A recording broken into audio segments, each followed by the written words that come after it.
Le caniche. Mes cheveux devinrent de nouveau objet de petits conflits familial, mais dans l'autre sens cette fois-ci. J'étais en seconde, et j'en avais assez d'avoir les cheveux longs. Ma famille, elle, trouvait cela très bien. J'étais interne et ne rentrais chez mes parents qu'un week-end sur 2 pour la nuit, et quelques heures le dimanche les autres week-ends. Le jeudi, ce qui serait le mercredi maintenant, une amie de mes parents, la maman de la jeune Jacqueline qui venait faire sortir Louis-Paul 10 ans plus tôt, venait me faire sortir de 14h à 17h, et là, je pouvais aller en ville si je le désirais. Je décidai que j'étais assez grande pour faire ce que je voulais de mes cheveux. Un mercredi, je me rendis chez un coiffeur.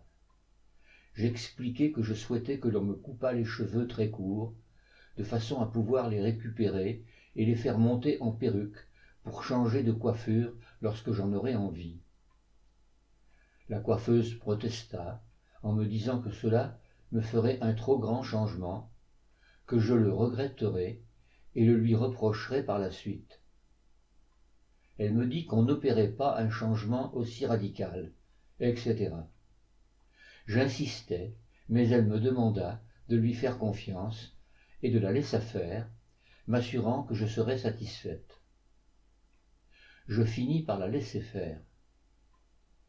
Je ressortis de là avec une coiffure parfaitement ridicule, à la mode Sheila, avec les cheveux crêpés au-dessus de la tête et 2 énormes touffes rebondies faisant effet de couette sur les oreilles.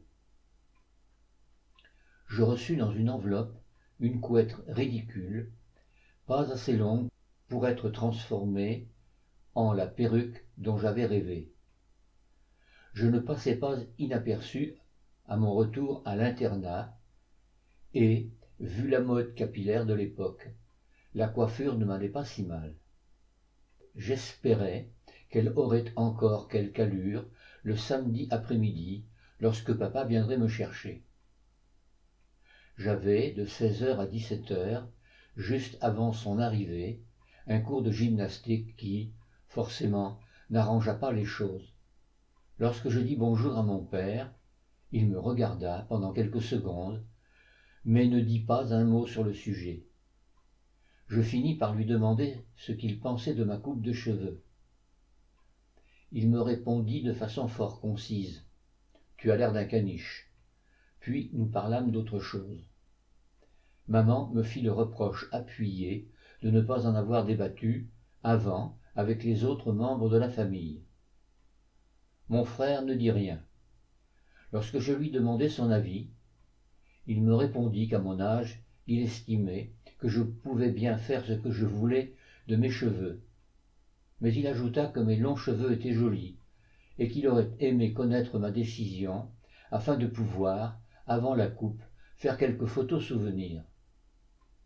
Je me dis alors qu'effectivement, j'avais peut-être fait les choses un peu vite, mais c'était trop tard pour un bon moment.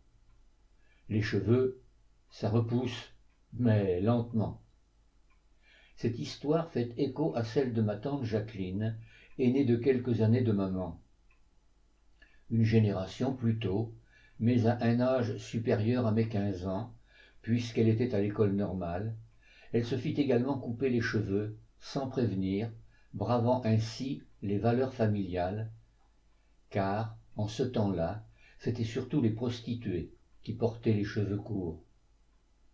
Mon grand-père, Jacques, en fut très affecté, et maman me dit que ni ma tante Eva, ni elle-même n'auraient osé prendre cette décision seule et infliger cet affront à leurs parents.